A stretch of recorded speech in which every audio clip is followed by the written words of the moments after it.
Hello students, আজি আমি start কৰিম class 8 chapter number 3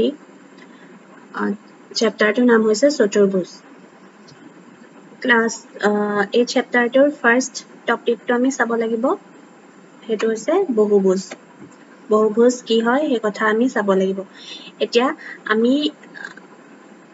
আমাক ইয়াত কিছুমান চিত্ৰ দিয়া হৈছে হয়নে এই চিত্ৰ বহুত কেইটা দিয়া হৈছে আটাইকেইটা চিত্ৰ পৰ্যবেক্ষণ কৰি আমি কি দেখিছো প্ৰথমতে কি তোমালোকৰ মনলৈ কি আহিছে সেই কথাটো তোমালোকে ভাবা অলপ ফাৰ্স্ট কথাটো আমি ইয়াত দেখিছো যে কিছুমান ৰেখাই আৰু ৰেখাখণ্ডই এই চিত্ৰবোৰ গঠন কৰিছে হয়নে ফাৰ্স্ট চিত্ৰটোৰ ক্ষেত্ৰত যদি চাও আমি ইয়াত কেইডাল ৰেখা দেখিছো এডাল দুডাল তিনিডাল চাৰিডাল পাঁচডাল মানে পাঁচডাল ৰেখা লগ লাগি এই চিত্ৰটো গঠন কৰিছে তেনেকৈ সেকেন্ডটোত আমি কেইডাল দেখিছো এডাল দুডাল তিনিডাল আৰু চাৰিডাল হয়নে তেনেকৈ এই আটাইকেইটা চিত্ৰ কিছুমান ৰেখাৰে গঠন কৰা দেখা গৈছে হল ফাৰ্স্ট কথাটো আমি হেতু দেখিলো সেকেন্ড কথাটো আমি দেখিলো যে এই ৰেখাখণ্ডবোৰ লগ লাগি যিবোৰ চিত্ৰ গঠন হৈছে এই চিত্ৰবোৰ কিছুমান বন্ধ চিত্ৰ নহয়নে প্ৰতিটো চিত্ৰ যদি চোৱা ইহতি বন্ধ চিত্ৰ কতো খোলা চিত্ৰ আমি দেখা নাই খোলা চিত্ৰ মানে ধৰা এনেকে এডাল ৰেখা ললা আকৌ এনেকে ললা কিন্তু ওপৰৰ সাইডটো তেনেকে থৈ দিয়া হল ইয়াত কোনো ৰেখাখণ্ড ইয়াক বন্ধ কৰা নাই মানে এই চিত্ৰটো এটো এটা বন্ধ এটো এটা খোলা চিত্ৰ হল কিন্তু ইয়াৰ ক্ষেত্ৰত আমি দেখিছো এই সকলোবোৰ চিত্ৰ কিছুমান বন্ধ চিত্ৰ মানে গতিকে ফাৰ্স্ট কথাটো আমি দেখিলো চিত্ৰবোৰ কিছুমান ৰেখাৰে গঠিত হৈছে আৰু এই চিত্ৰবোৰ একোটা বন্ধ চিত্ৰ বুলি আমি গম পালো আৰু তাৰ একেবাৰে শেষৰ কথাটো হৈছে যে এইবোৰ কিছুমান সমতলীয় চিত্ৰ এতিয়া সমতলীয় চিত্ৰ মানে কি সমতলীয় চিত্ৰ মানে হৈছে আমি যে গ্ৰাফ আকো নহয় নে আমি এনেকে আৰু এনেকে দুডাল অক্ষ আকো নহয় নে এডাল অক্ষক কোৱা হয় x axis আৰু এডাল অক্ষক কোৱা হয় y axis মানে এতিয়া এই অক্ষ কেইডালক কেন্দ্ৰ কৰি যিবোৰ চিত্ৰ আমি আঁকিব পাৰো সেইবোৰক কোৱা হয় সমতলীয় চিত্ৰ বা 2D two dimensional figure 2D আৰু 3D এই নাম দুটা হয়তো তোমালোকে শুনিছা এতিয়া আমি যদি এটা বৃত্ত আঁকিবলৈ যাওঁ বৃত্ত এটা যদি আমি এই গ্ৰাফডালত আঁকিবলৈ যাওঁ তেতিয়া আমি অক্ষ দুটালক কেন্দ্ৰ কৰি আঁকিব পাৰিম নহয়নে এনেকে আঁকিব পাৰিম আমি বা আমাৰ মন গৈছে কেৱল মাত্ৰ এই x পজিটিভ এই x আৰু y টা আঁকো বুলি ক'লেও আঁকিব পাৰিম হয়নে অৰ্থাৎ এনেকে আমি এনেকে আঁকিব পাৰিম চিত্ৰ বৃত্ত এটা কিন্তু তোমাক যদি গোলক এটা আঁকিবলৈ দিয়ে তুমি ইয়াত আঁকি দেখুৱাব পাৰিবানে এটোটো আঁকি দেখুৱাটো ইয়াত ভালকে আঁকি দেখাব নোৱাৰিম নহয় জানো কিয় নোৱাৰিম বাৰু এতিয়া বৃত্তটো আমি এনেকে আঁকি দিব পাৰিছো হল বৃত্তটো আমি আঁকি দিব পাৰিছো কিন্তু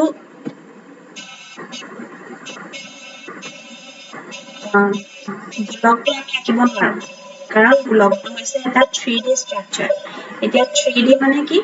3D মানে হৈছে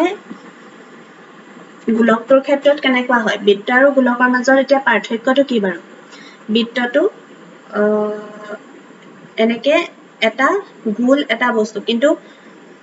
এতিয়া চাবলৈ গ'লে গোলকটো আমি গোল বুলিয়ে কওঁ কিন্তু গোলকটো যেতিয়া তোমালোকে হয়তো দেখিছা গোলকটোৰ এটা অংশ এনেকে বাহিৰলৈ ওলাই থাকে নহয়নে অৰ্থাৎ তাত আৰু এডাল অক্ষ থাকে যাক আমি z axis বুলি কওঁ বুজি পাইছা z axis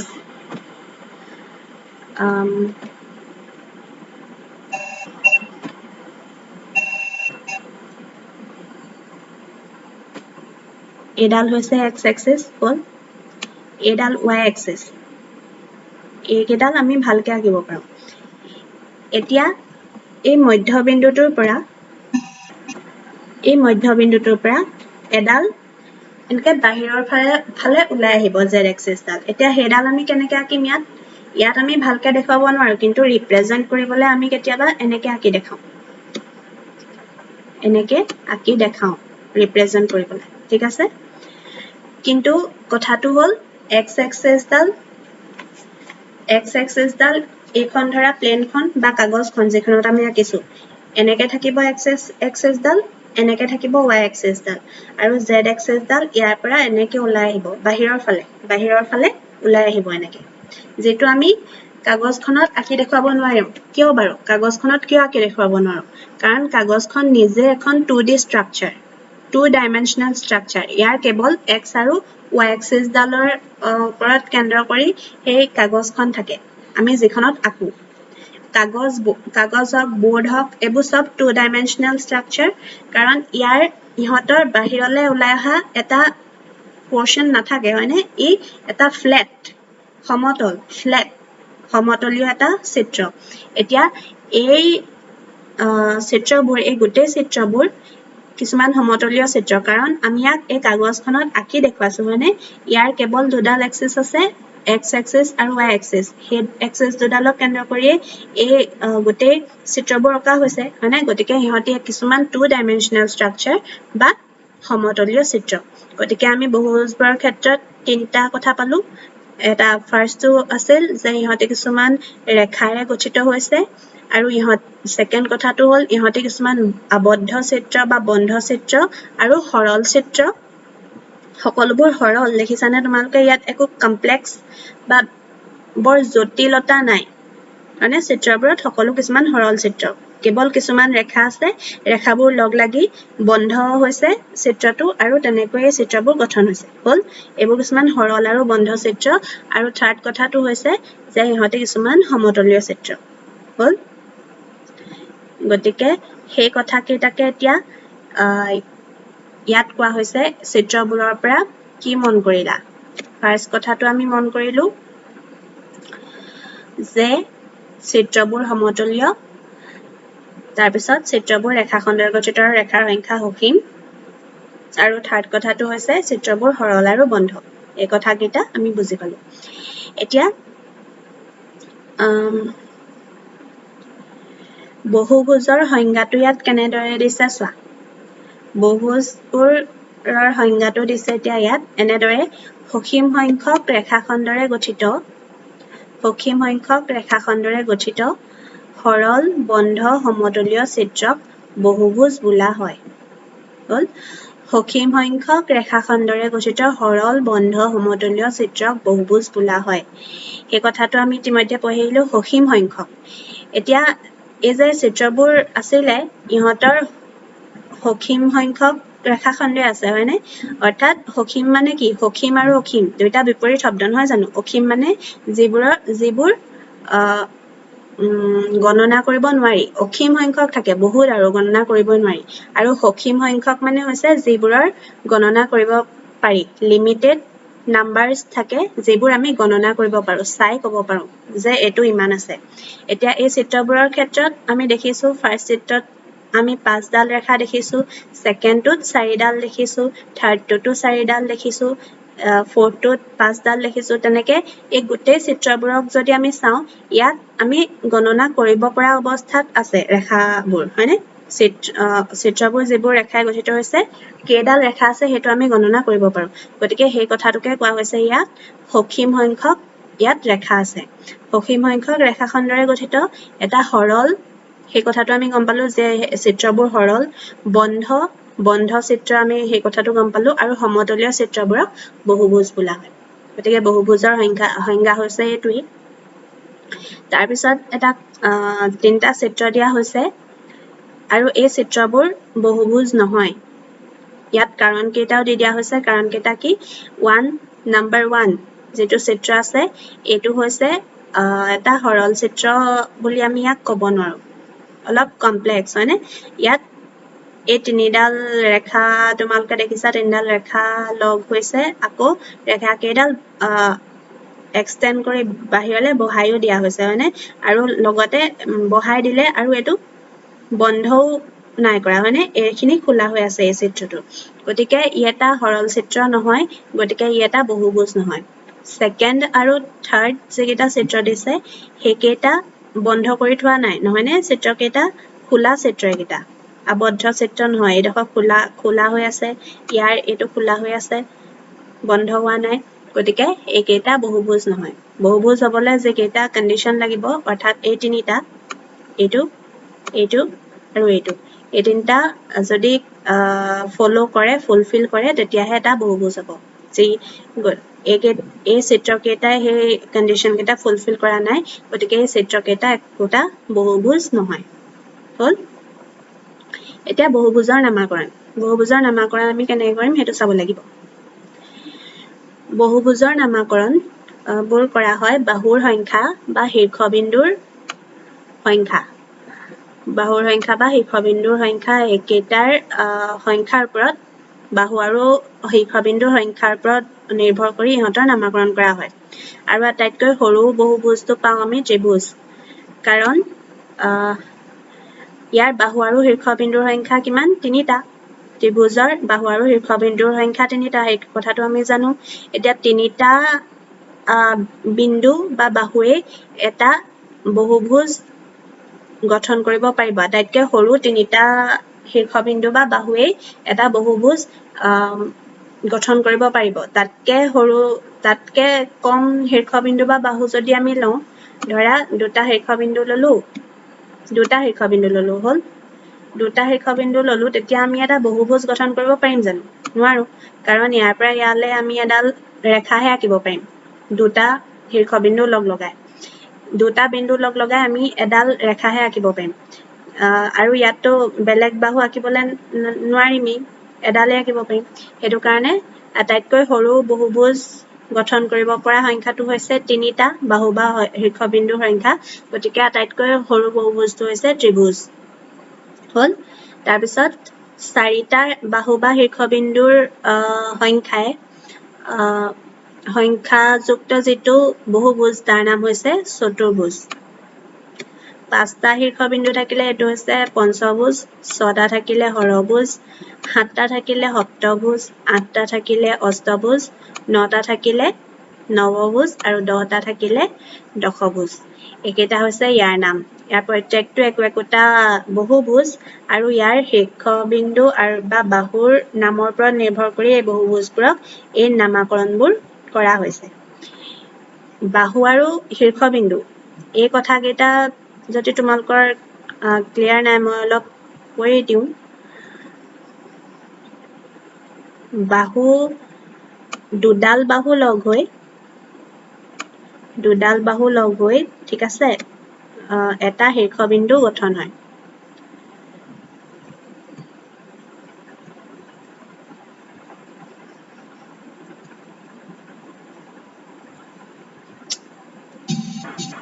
এক মিনিট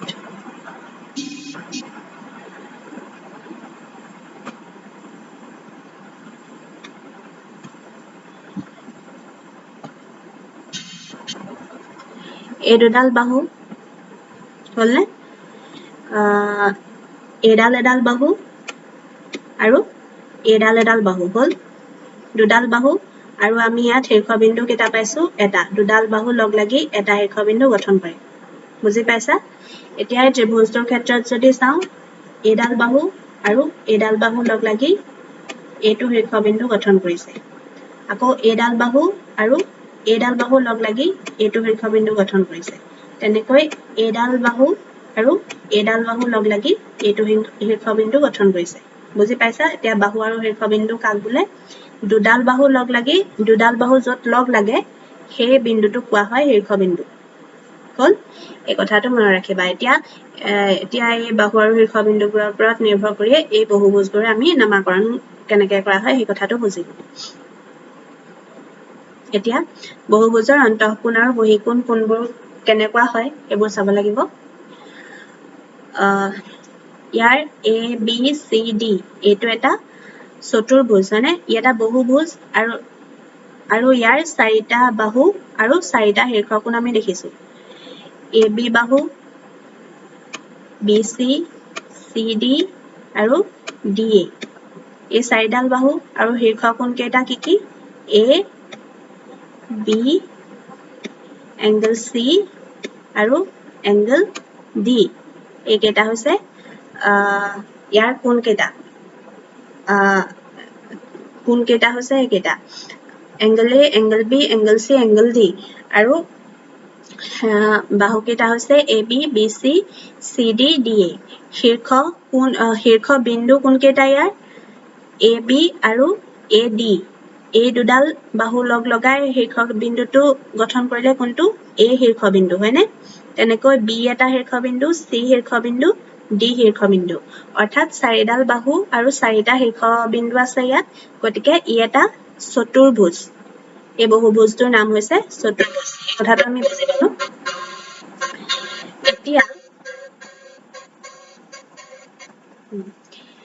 এতিয়া এইটো angle A এই চতুৰ্ভুজটোৰ ফাৰ্ষ্ট কোণটো লৈছো আমি angle A হল এতিয়া এই angle A টোৰে এটা portion অন্তঃকোণ বুলি কোৱা হয় আৰু এটা portionক বহিকোণ বুলি কোৱা হয় এতিয়া নামটোতে ইয়াৰ মিনিংটো সোমাই আছে অন্তঃ মানে ভিতৰৰ হয়নে ভিতৰৰ আৰু বহিৰ মানে বাহিৰৰ এতিয়া A কোণটোৰ angle A টোৰ এই 1 বুলি যে নামাকৰণ কৰিছে এটো হৈছে অন্তঃকোণ আৰু এই 5 বুলি যে নামাকৰণ কৰিছে এটো বহিকোণ তেনেকৈ angle B ৰ ভিতৰৰ ফালে কোনটো আছে অৰ্থাৎ এই বন্ধ চিত্ৰটোৰ ABCD বন্ধ বহুভুজটোৰ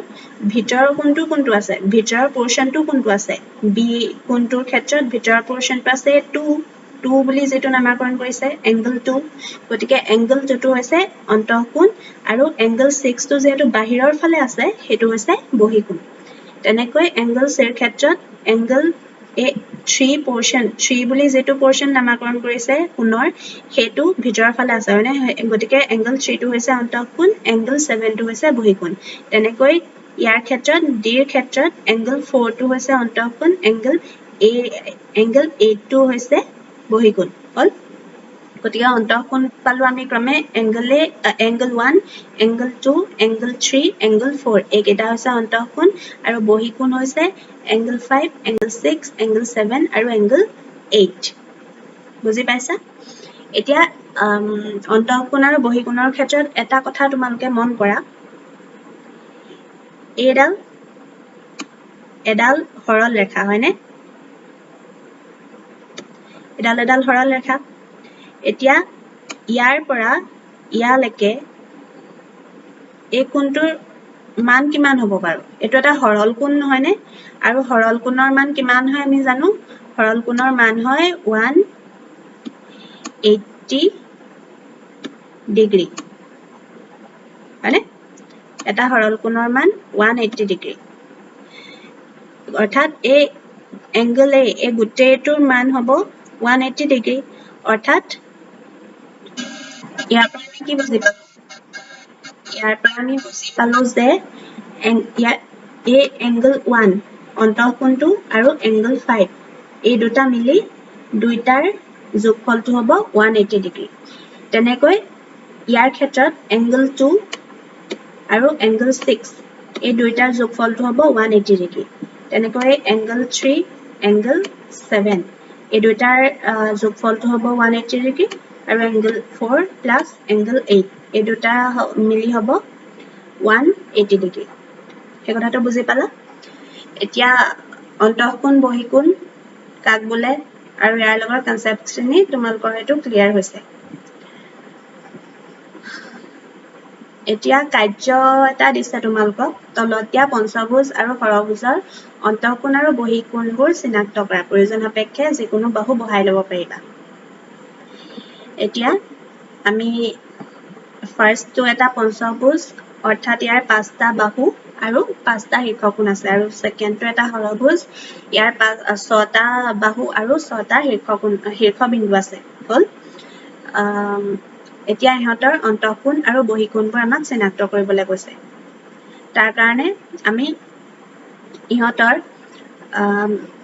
বাহুবোৰ বহাই ল'ব লাগিব হয়নে বাহুবোৰ বহাই ল'ব লাগিব যেহেতু আমি এতিয়া বহাই লওঁ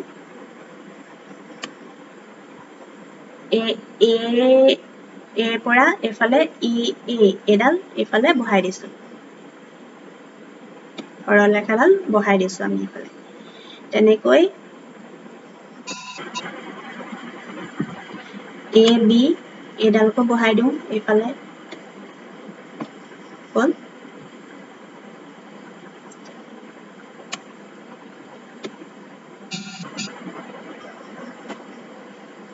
চি বি চি এডালক বহাই দিছো এইফালে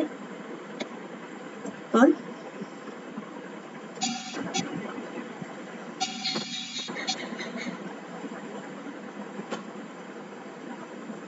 বি চিক এইফালে বহালো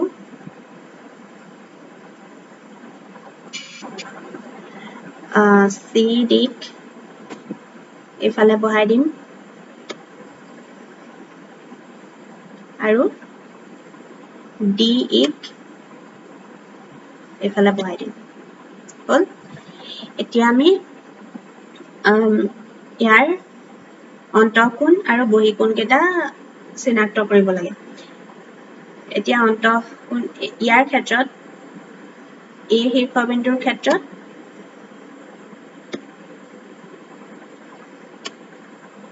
এইটো হৈছে অন্তঃকোণ ইয়াৰ এটা নাম দিও আমি 1 বুলি দিছো 1 দিছো ঠিক আছে আৰু এইটো হ'ব বহিকোণ ইয়াক দিলো 2 হ'ল তেনেকৈ এই বিৰ ক্ষেত্ৰত এইটো হ'ব অন্তঃকোণ এইটো হ'ব বহিকোণ ইয়াক 2 দিলো ইয়াক 3 দিলো হ'ল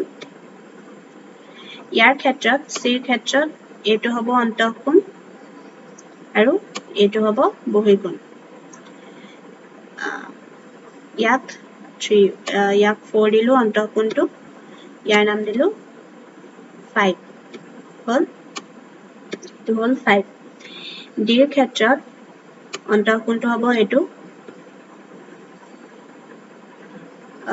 আৰু বহিকোণটো হ'ব এইটো 5 এইটোৰ নাম দিলো অন্তঃকোণটোৰ নাম দিলো 6 ইয়াত বহিকোণটোৰ নাম দিলো 7 আৰু লাষ্ট ইয়েৰ এইটো হ'ব অন্তঃকোণ আৰু এইটো হ'ব বহিকোণ অন্তঃকোণটোৰ নাম দিলো 8 বহিকোণটোৰ নাম দিলো 9 হ'লনে গতিকে অন্তঃকোণ কেইটা হ'ব ক্ৰমে 1 angle 1 angle 2 angle sorry এইটো 1 ইয়াত 2 দিছিলো ন এইটো 10 কৰি দিছো দেই ইয়াৰ বহিকোণটোৰ নাম 10 কৰি দিছো ইয়াৰ অন্তঃকোণ হ'ব 1 angle 1 angle 2 angle 4 angle 6 আৰু angle 8 এইকেইটা হ'ব অন্তঃকোণ আৰু বহিকোণ হ'ব angle 10 angle 3 angle 5 angle 7 আৰু angle 9 হ'ল এইকেইটা হৈছে অন্তঃকোণ আৰু এইকেইটা হৈছে বহিকোণ তেনেকৈ আমি হৰভুজটো তোমালোকে নিজে কৰি চাবা ঠিক আছে এনেকে বহাই লবা প্ৰথমতে বাহু কেইডাল আৰু অন্তঃকোণ আৰু বহিকোণ কেইটা চিনাক্ত কৰিবা হ'ব এতিয়া তাৰ পিছলৈ আহিছো বহুভুজৰ কৰ্ণ বহুভুজৰ কৰ্ণবোৰ এতিয়া কেনেকে আঁকিব পাৰি ফাৰ্ষ্ট এইটো এটা চতুৰ্ভুজ হয়নে চতুৰ্ভুজটো হৈছে ABCD এটা চতুৰ্ভুজ A আৰু C শীৰ্ষবিন্দু সংযোগ কৰি AC এডাল AC আৰু B আৰু D শীৰ্ষবিন্দু যোগ কৰি BD সংযোগ কৰি BD চতুৰ্ভুজৰ কৰ্ণ পোৱা গৈছে এই দুইডাল এই চতুৰ্ভুজটোৰ কৰ্ণ তেনেকৈ ABCDE এইটো এটা পঞ্চভুজ এই পঞ্চভুজডালৰ এডাল দুডাল তিনিডাল চাৰিডাল আৰু 5ডাল AC AD BE BD আৰু EB আৰু EC এই 5ডাল কৰ্ণ পোৱা গৈছে এতিয়া এনেকে চাওঁতে চাগে তোমালোকৰ ইয়াতটো ইমান খেলিমেলি লগা নাই বাৰু কিন্তু এইখিনিত চাগে বহুত ধৰিবই পৰা নাই নহয় তোমালোকে কেনেকে আঁকিছে এতিয়া ইয়াত আঁকি থৈছে কিন্তু কৰ্ণবোৰ আচলতে হয় কি সেই কথাটো আমি জানিব লাগিব কেনেকৈ আঁকিব লাগিব আমি কৰ্ণ সেই কথাটো জানিব লাগিব এতিয়া কৰ্ণ আঁকিবলে এই চিত্ৰকেইটা যদি তুমি মন কৰা ইয়াত দেখিবা A বিন্দুটোৰ পৰা C বিন্দুটোলৈ টানিছে হয়নে বিপৰীত দিশত থকা বিন্দুটোলৈ টানিছে তেনেকৈ B বিন্দুৰ পৰা D বিন্দুটোলৈ টানিছে এতিয়া এটোটো বাৰু হ'ল এতিয়া পঞ্চভুজটোৰ ক্ষেত্ৰত চোৱা A বিন্দুটো লোৱা ফাৰ্ষ্ট হ'ল A বিন্দুটোৰ পৰা D লৈ টানিছে আৰু A বিন্দুটোৰ পৰা C লৈ টানিছে অৰ্থাৎ A ৰ ক্ষেত্ৰত D আৰু C এই বিন্দুকেইটাক কি বিন্দু বুলি ক'ব পাৰিম বাৰু আমি A বিন্দুটোৰ ক্ষেত্ৰত এই E আৰু B এই বিন্দুকেইটা হৈছে সন্নিহিত শীৰ্ষকোণ এই শীৰ্ষকোণটোৰ ক্ষেত্ৰত E আৰু B এই দুটা হৈছে সন্নিহিত অৰ্থাৎ লগ লাগি থকা শীৰ্ষকোণ সন্নিহিত মানে হৈছে লগ লাগি থকা মানে এৰ দুইফালে যদি আমি চাওঁ ফাৰ্ষ্ট শীৰ্ষবিন্দু আমি কোনকেইটা পাইছো এইটো পাইছো আৰু এইটো পাইছো হয়নে ইটো পাইছো আৰু বিটো পাইছো তাৰ বদলিটো বেলেগ পোৱা নাই এই ডিটো পাইছো আমি দূৰত ই সন্নিহিত নহয় মানে ইয়াৰ লগত লগ লাগি নাই এই শীৰ্ষকোণটো ইয়াৰ ওচৰত নাই হয়নে এই ওচৰত আছে ই আৰু বি আৰু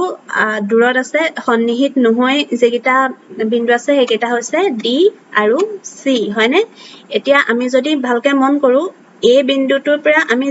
ইয়াৰ ক্ষেত্ৰত যেকেইটা সন্নিহিত বিন্দু নহয় সন্নিহিত শীৰ্ষবিন্দু নহয় তালে আমি এই কৰ্ণগিডাল আঁকিছো হয়নে কথাটো যেকেইটা বিন্দু সন্নিহিত হৈ থকা নাই তালে আমি কৰ্ণকেইডাল আঁকিছো ই আৰু বি দুটা সন্নিহিত শীৰ্ষকোণ আছিলে এই ক্ষেত্ৰত সেইটো কাৰণে এ পৰা ই বা বি লৈ আমি কৰ্ণ অংকন কৰিব নোৱাৰো যেকেইটা বিন্দু সন্নিহিত হৈ থকা নাই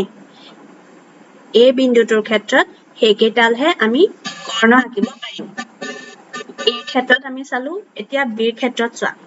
বিৰ ক্ষেত্ৰত সন্নিহিত বিন্দু বিৰ ক্ষেত্ৰত কোনকেইটা A আৰু C হয়নে এতিয়া যেকেইটা সন্নিহিত বিন্দু নহয় সেইকেইটালে আমি টানিব লাগিব অৰ্থাৎ E আৰু D এই দুটা সন্নিহিত নহয় বিৰ ক্ষেত্ৰত সেইটো কাৰণে বিৰ পৰা E লে এডাল টানিছে তেনেকৈ বিৰ পৰা D লে এডাল টানিছে হ'ল C বিন্দুটোলৈ চোৱা C বিন্দুটোৰ ক্ষেত্ৰত সন্নিহিত নোহোৱা বিন্দুকেইটা কি A আৰু E B আৰু D একেইটা হৈছে সন্নিহিত শীৰ্ষবিন্দু Cৰ ক্ষেত্ৰত যেকেইটা সন্নিহিত শীৰ্ষবিন্দু নহয় সেইকেইটা হৈছে A আৰু E গতিকে Cৰ পৰা A লে টানিলে এডাল Cৰ পৰা E লে টানিলে এডাল বুজি পালা এতিয়া এইটো কথা হৈ গ'ল এতিয়া হেতু কথা চোৱাৰ পিছত এই চতুৰ্ভুজটোৰ কথালৈও যদি চোৱা তেতিয়া আমি কি দেখিছো A ৰ ক্ষেত্ৰত D আৰু B এই দুটা সন্নিহিত বিন্দু আছিলে গতিকে ইয়ালে আমি কৰ্ণ টানিব নোৱাৰো আমি কৰ্ণ টানিব পৰা এটাই বিন্দু আছে যেটো সন্নিহিত নহয় হেতু হৈছে এই C বিন্দুটো এই ক্ষেত্ৰত হেতু কাৰণে A পৰা C লৈ এডাল টানা হৈছে তেনেকৈ B পৰা D লৈ টানিছে হয়নে তেনেকৈ হৈছে এতিয়া হৰভুজটোৰ ক্ষেত্ৰত যদি চোৱা ফাৰ্ষ্ট লোৱা A বিন্দুটো হ'ল A বিন্দুটোৰ পৰা আমি এতিয়া কৰ্ণ টানিব লাগে A বিন্দুটোৰ সন্নিহিত বিন্দু শীৰ্ষবিন্দু দুটা হৈছে ক্ৰমে B আৰু F অৰ্থাৎ ওচৰতে আছে এই দুটাই লগ লাগি আছে এই দুটা শীৰ্ষবিন্দু হয়নে ইয়াৰ ওচৰত থকা শীৰ্ষবিন্দু দুটাকে কোৱা হয় সন্নিহিত শীৰ্ষবিন্দু হ'ল এই ক্ষেত্ৰত B আৰু F এই দুটা সন্নিহিত শীৰ্ষবিন্দু গতিকে এই দুটাক বাদ দি বাকি যিমান কেইটা বিন্দু আছে তালে আমি কৰ্ণ টানিব লাগিব গতিকে আমি ফাৰ্ষ্ট A পৰা E লে টানিলে দেখিছানে তাৰ পিছত A পৰা C লে টানিলে A পৰা D লে টানিলে আটাই কেইটালে টানিছেনে তেনেকৈ বিৰ ক্ষেত্ৰত সন্নিহিত বিন্দু দুটা হৈছে A আৰু C A আৰু C হয়নে গতিকে A দুটা বাদ দি বাকি যিমান কেইটা বিন্দু আছে তালে আমি কৰ্ণ টানিব লাগিব সেইকাৰণে B ৰ পৰা F লে টানিলে B ৰ পৰা D লে টানিলে B ৰ পৰা E লে টানিলে হল এতিয়া C লে আহিছো C ৰ ক্ষেত্ৰত সন্নিহিত বিন্দু দুটা হৈছে D এফালে D আৰু এফালে B গতিকে এই দুটা বাদ দি বাকি যি তিনিটা আছে তালে আমি কৰ্ণ টানিব লাগিব C ৰ পৰা A লে টানিলে C ৰ পৰা F লে টানিলে C ৰ পৰা E লে টানিলে হয়নে তেনেকৈ D ৰ ক্ষেত্ৰত চাম আমি এতিয়া D ৰ ওচৰত আছে এইটো C আছে এফালে এইটো এটা সন্নিহিত শীৰ্ষবিন্দু আৰু এফালে আছে E গতিকে এই কেইটা বাদ দি বাকি কেইটালে টানিছে চোৱা D ৰ পৰা F লে টানিছে D ৰ পৰা A লে টানিছে D ৰ পৰা B লে টানিছে হয়নে তেনেকে F E ৰ ক্ষেত্ৰতো D আৰু F ক বাদ দি বাকি আটাইকেইটালে টানিছে E ৰ পৰা A লে টানিছে E ৰ পৰা B লে টানিছে E ৰ পৰা C লে টানিছে হল গতিকে এনেকৈ কৰ্ণবোৰ আঁকিব লাগিব কৰ্ণবোৰ তেনেকৈ গঠিত বুজি পাইছা এতিয়া সেই কথাটোকে ইয়াত কোৱা হৈছে যে ওপৰৰ চিত্ৰকেইটা মন কৰিলে আমি ক'ব পাৰো যে বহুভুজৰ সন্নিহিত নোহোৱা শীৰ্ষবিন্দুক সংযোগ কৰি পোৱা ৰেখাখণ্ডবোৰ বহুভুজৰ কৰ্ণ বহুভুজৰ সন্নিহিত নোহোৱা শীৰ্ষবিন্দু সংযোগ কৰি পোৱা ৰেখাখণ্ডবোৰ বহুভুজৰ কৰ্ণ সন্নিহিত বিন্দু মানে শীৰ্ষবিন্দু কেইটা হৈছে ওচৰত যিকেইটা শীৰ্ষবিন্দু থাকিব আৰু বহুভুজৰ কৰ্ণবোৰ আমি তেতিয়া পাম যেতিয়া আমি সেই সন্নিহিত বিন্দু দুটাক এৰি বাকি যিকেইটা বিন্দু থাকে সন্নিহিত নোহোৱা যিবোৰ শীৰ্ষবিন্দু থাকে তালৈ সংযোগ কৰি যিবোৰ ৰেখাখণ্ড পাম সেইবোৰে হ'ব বহুভুজৰ কৰ্ণ এই কথাটো বুজি পালা এতিয়া তাৰপিছৰ টপিকটো আছে বহুভুজৰ সন্নিহিত বাহু আৰু সন্নিহিত কোণ বহুভুজৰ সন্নিহিত বাহু আৰু সন্নিহিত কোণ এতিয়া এইটো কথা বুজিবলে তোমালোকে এটা চোৱা সন্নিহিত বাহু আৰু সন্নিহিত কোণ হেতু কি সেই কথাটো তোমালোকে চাই লোৱা এডাল সাধাৰণ বাহু বুলি ধৰা দুটা বাহুৰ এডাল সাধাৰণ বাহু বুলি এডাল আমি ধৰিছো ঠিক আছে এতিয়া এডাল বাহু আৰু এইফালে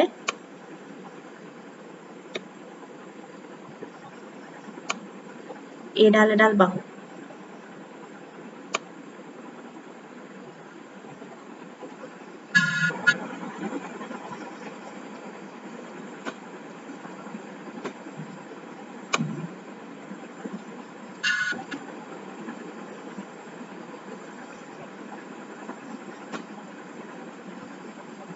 এইডাল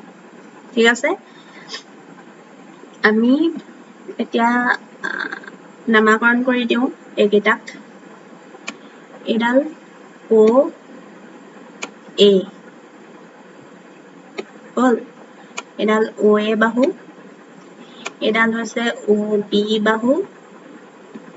আৰু দুইডালৰে সাধাৰণ বাহুডাল হৈছে OC এতিয়া OA আৰু OB দুইডাল O বিন্দুটোত লগ লাগিছে হয়নে অৰ্থাৎ O2 হৈছে OA আৰু OB বাহুৰ শীৰ্ষ বিন্দু হল এই কথাটো বুজি পাইছা এতিয়া OC ডাল ইহঁতৰ সাধাৰণ বাহু এতিয়া এই কোণটো আৰু এই কোণটো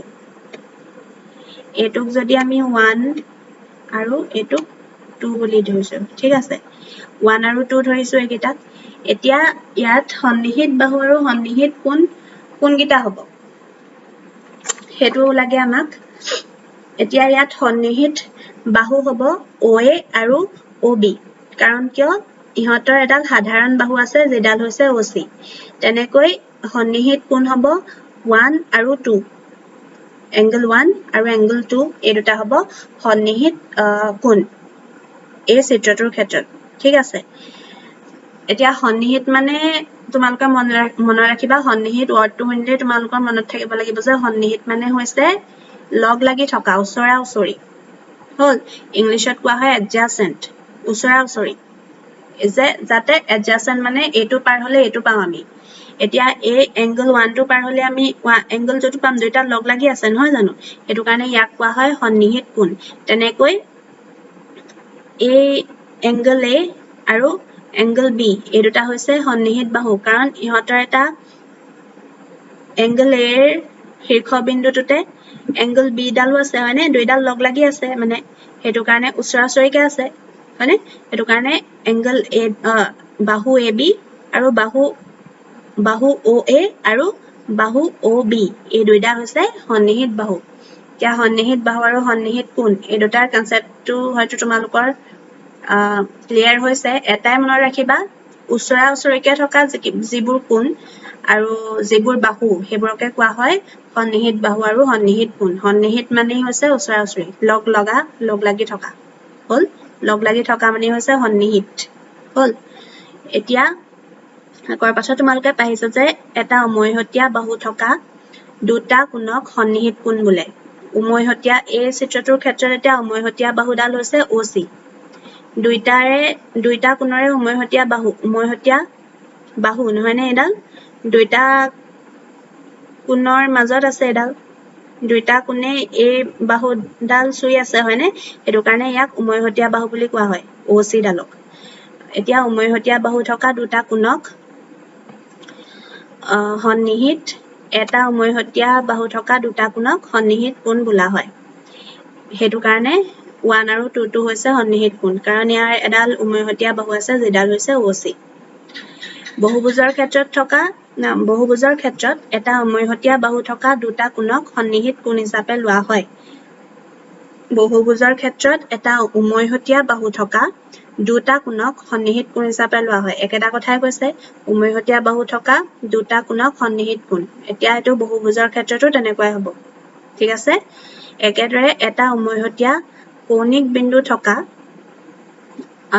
দুটা বাহুক অতিভুজৰ সন্নিহিত বাহু বুলি কোৱা হয় কৌণিক বিন্দু মানে এই শীৰ্ষবিন্দুটোৰ কথাই কোৱা হৈছে যেহেতু এতিয়া OA আৰু OB ইয়াৰ শীৰ্ষবিন্দুটো হৈছে O দুইটা এই O বিন্দুটোতে লগ লাগিছে দুইডাল বাহু গতিকে এনেকুৱা বিন্দুবোৰৰ কথাকে কোৱা হৈছে এই কৌণিক বিন্দু উমৈহতীয়া কৌণিক বিন্দু অৰ্থাৎ সেই শীৰ্ষবিন্দুটোৰ কথাই কোৱা হৈছে উমৈহতীয়া কৌণিক বিন্দু বুলি তেনেকে একেটা শীৰ্ষবিন্দু থকা বা উমৈহতীয়া কৌণিক বিন্দু থকা দুটা বাহুক কোৱা হয় সন্নিহিত বাহু অৰ্থাৎ দুইডাল এটা শীৰ্ষকোণতে আহি লগ লাগিছে হয়নে একেটা উমৈহতীয়া কৌণিক বিন্দুতে আহি লগ লাগিছে গতিকে ইহঁতক কোৱা হয় সন্নিহিত বাহু এতিয়া সন্নিহিত বাহু আৰু সন্নিহিত কোণ কি হয় বুজি পালা এতিয়া বহুভুজৰ ক্ষেত্ৰত যদি আমি চাওঁ এইটো এটা পঞ্চভুজ হয়নে ইয়াত পাঁচডাল বাহু পাঁচটা শীৰ্ষকোণ আছে গতিকে ই এটা পঞ্চভুজ এতিয়া ইয়াৰ সন্নিহিত বাহু আৰু সন্নিহিত কোণ কি হ'ব সেইটো ইয়াত দেখুওৱা হৈছে এটা বহুভুজৰ এটা বাহু য'ত শেষ হয় তাতে আন এটা বাহু আৰম্ভ হয় সেইটোতো হয় এতিয়া AB ডাল আহি ইয়াত শেষ হৈছে আকৌ BC ইয়াৰ পৰা আৰম্ভ হৈছে নহয়নে গতিকে এটা বাহু আহি য'ত শেষ হয় তাৰ পৰা আন এটা বাহু আৰম্ভ হয় সেইটো আমি দেখিছো সেই দুটা বাহু সন্নিহিত বাহু অৰ্থাৎ সেই একেটা কথাই ইয়াৰ এতিয়া AB আৰু BC যদি চাওঁ AB ডাল আহিলে আৰু এফালে BC শীৰ্ষবিন্দু কি ইয়াত AB আৰু BC বাহুৰ B টো হৈছে শীৰ্ষবিন্দু হয়নে গতিকে এটা এই যে উমৈহতীয়া কৌণিক বিন্দু ইয়াৰ ক্ষেত্ৰত কি এইটো B টো হৈছে উমৈহতীয়া কৌণিক বিন্দু গতিকে AB আৰু AC এই দুটা হৈছে দুটা সন্নিহিত বাহু আৰু আমি দেখিলে গম পাম যে এইটা ওচৰা ওচৰিকে আছে গতিকে এই দুটা সন্নিহিত বাহু হ'বই হয়নে এতিয়া AB আৰু DC এই দুটাকৈ সন্নিহিত বাহু নহয় কাৰণ কিয় AB আৰু DC দূৰত আছে লগ লাগি কি আছে AB আৰু BC আৰু এফালে যদি চাওঁ AB আৰু EA এই দুটাও এটা সন্নিহিত বাহু হ'ব কাৰণ ইহঁত দুটা লগ লাগি আছে হয়নে সেইটো কাৰণে সন্নিহিত বাহু হৈছে সেইবোৰ গতিকে আমি সন্নিহিত বাহু ইয়াত কিমান পাম AB আৰু BC এযোৰ সন্নিহিত বাহু হল তেনেকৈ DC বা CD আৰু এফালে DE এই দুটা সন্নিহিত বাহু কাৰণ দুইটা লগালগিকে আছে তেনেকৈ DE আৰু EA এই দুটা সন্নিহিত বাহু হয়নে তাৰ পিছত EA আৰু AB এই দুটা সন্নিহিত বাহু গতিকে সন্নিহিত বাহু কেনেকৈ চাম আমি সেইটো গম পালো তাৰ পিছত কোণলৈ আহিছো সন্নিহিত কোণ একেটা বাহুৰ প্ৰান্তত থকা কোণবোৰক সন্নিহিত কোণ বোলে একেটা বাহুৰ প্ৰান্তত থকা কোণ একেটা বাহুৰ প্ৰান্তত থকা মানে কি কৈছে প্ৰান্ত মানে এণ্ড পইণ্ট প্ৰান্ত মানে যদি আমি কওঁ এতিয়া AB একেটা বাহুৰ প্ৰান্তত থকা বুলি কৈছে এতিয়া AB বাহুডাল লৈছো আমি এই AB বাহুডালৰ প্ৰান্ত হৈছে এইটো আৰু এইটো প্ৰান্তত থকা কোণ মানে এই দুটা প্ৰান্ত মানে একেবাৰে শেষ অংশ এই এণ্ড পইণ্ট মানে ইংলিছত যেটো কয় এণ্ড পইণ্ট শেষান্ত যেটো কোৱা হয় এইডোখৰতে শেষ নহয় জানো ৰেখাডাল সেইটোৱে কৈছে যেটো শেষৰ অংশ থাকে তাত যেটো কোণ থাকে সেইটোৱে হৈছে সেই দুটা যেহেতু এডাল ৰেখাত কেইটা প্ৰান্ত বিন্দু থাকিব দুটা থাকিব হয় নাই এইটো এটা প্ৰান্ত বিন্দু আৰু এইটো এটা প্ৰান্ত বিন্দু নহয় জানো গতিকে এইটো প্ৰান্ত বিন্দুত আৰু এইটো প্ৰান্ত বিন্দুত দুইটা প্ৰান্ত বিন্দুত যে দুটা আমি কোণ পাম যে দুটা কোণ উৎপন্ন হ'ব সেইকেইটাই হৈছে সন্নিহিত কোণ অৰ্থাৎ সেইটো আমি দেখিলেও গম পাম কাৰণ ওচৰা-ওচৰিকে কোন কেইটা কোণ আছে সেই দুটা কোণেইটো আছে এইটো আছে আৰু ইয়াৰ ওচৰত এইটো আছে হয়নে গতিকে এই দুটা সন্নিহিত কোণ হ'ব এইটোৰ লগত এইটো সন্নিহিত কোণ নহ'ব কাৰণ কিয় এইটোৰ লগত এইটো ওচৰত নাই ই দূৰত আছেগে হয়নে ওচৰত কোনটো আছে এইটোৰ লগত ওচৰত আছে এইটো গতিকে ই এজোৰ সন্নিহিত কোণ আৰু তেনেকৈ যদি এইফালে চাওঁ এই কোণটোৰ লগত ই কোণটো সন্নিহিত হ'ব কাৰণ কিয় এই লগত ইটো ওচৰত আছে নহয় জানো কিন্তু বিৰ লগত ইটো ওচৰত নাই সেইটো কাৰণে ইহঁত দুটা সন্নিহিত নহয় এ লগত বিটো হ'ব এ লগত ইটো হ'ব কাৰণ ইহঁত ওচৰা-ওচৰিকে আছে তেনেকৈ বি আৰু চি এই দুটা সন্নিহিত কোণ হ'ব চি আৰু ডি সন্নিহিত কোণ হ'ব ডি আৰু ই সন্নিহিত কোণ হ'ব তেনেকৈ ই আৰু এ সন্নিহিত কোণ হ'ব বুজি পালা গতিকে সন্নিহিত বাহু আৰু সন্নিহিত কোণ কেনেকৈ আমি চাম সেই কথাটো আমি বুজি পালো একেবাৰে ইজি এইখিনি তোমালোকে অলপ চালেই হ'ব এতিয়া ইয়াত দিছে নিজে চেষ্টা কৰা তলত দিয়া চতুৰ্ভুজ আৰু হৰভুজ দুটাৰ সন্নিহিত বাহু আৰু সন্নিহিত কোণৰ জোৰবোৰ চিনাক্ত কৰা এতিয়া এইটোতো একেবাৰে ইজি আৰু চতুৰ্ভুজটোৰ ক্ষেত্ৰত যদি চাওঁ সন্নিহিত বাহু মানে লগ লাগি থকা AB আৰু BC এজোৰ সন্নিহিত বাহু হ'ল এতিয়া BC আৰু CD লগ লাগি আছে এজোৰ সন্নিহিত বাহু এতিয়া তাৰপিছত CD আৰু DA সন্নিহিত বাহু হয়নে আৰু এডাল AD আৰু AB সন্নিহিত বাহু হয়নে এই কথাটোতো গম পাবা তোমালোকে তাৰপিছত কোন কেইটা সন্নিহিত হ'ব A লগত A আৰু B টো হ'ব তাৰপিছত B লগত C টো হ'ব C আৰু D টো হ'ব তাৰপিছত D আৰু A টো হ'ব হয়নে ইয়াৰ ক্ষেত্ৰত যদি চাওঁ এডাল দুডাল তিনিডাল চাৰিডাল পাঁচডাল ছডাল এইটো কি এটা এইটো হৈছে এটা হৰভুজ কাৰণ ইয়াত ছডাল বাহু আৰু ছটা শীৰ্ষবিন্দু আছে এতিয়া সন্নিহিত বাহু কোনবোৰ হ'ব ক্ৰমে A B AB আৰু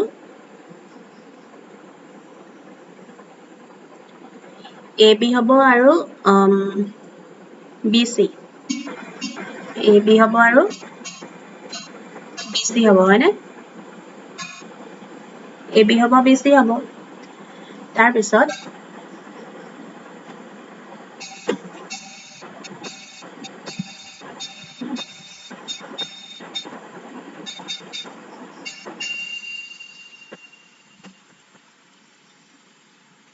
AB আৰু BC হ'ব তাৰপিছত হ'ব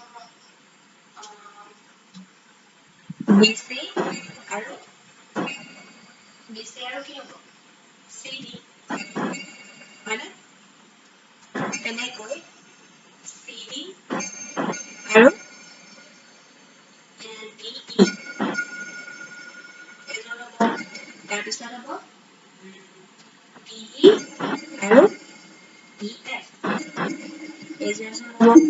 তাৰপিছত হ'ব EF আৰু AF এইখিনিয়ে হ'ব হয়নে এনে সন্নিহিত বাহু হ'ব এইখিনি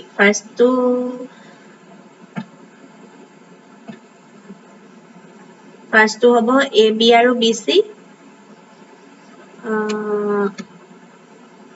AB আৰু BC হয়নে এযোৰ সন্নিহিত বাহু সেকেন্ডটো হ'ব BC আৰু CD থাৰ্ডটো হ'ব CD আৰু DE ফৰ্থটো হ'ব DE EF তাৰপিছত লাষ্টটো EF আৰু AF এইকেইটা হৈছে সন্নিহিত বাহু এতিয়া সন্নিহিত কোনকেইটা হ'ব ফাৰ্ষ্টটো হ'ব A আৰু angle B হল এইটো আৰু এইটো তাৰপিছত angle B আৰু angle C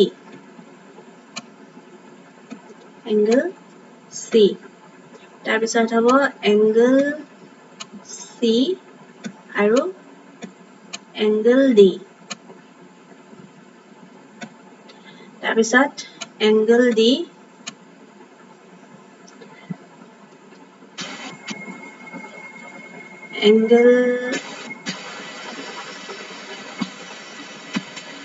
angle D আৰু angle E লিখিবলৈ দিগদাৰ হৈছে কৈ দিছো angle D আৰু angle E টো হ'ব তাৰপিছত angle E লগত angle F হ'ব আৰু লাষ্ট পেয়াৰটো হ'ব angle F আৰু angle E বুজি পাইছা এইকেইটা এনেকৈ আমি সন্নিহিত বাহু আৰু সন্নিহিত কোণবোৰ চাব লাগিব তাৰপিছত আহিলে উত্তল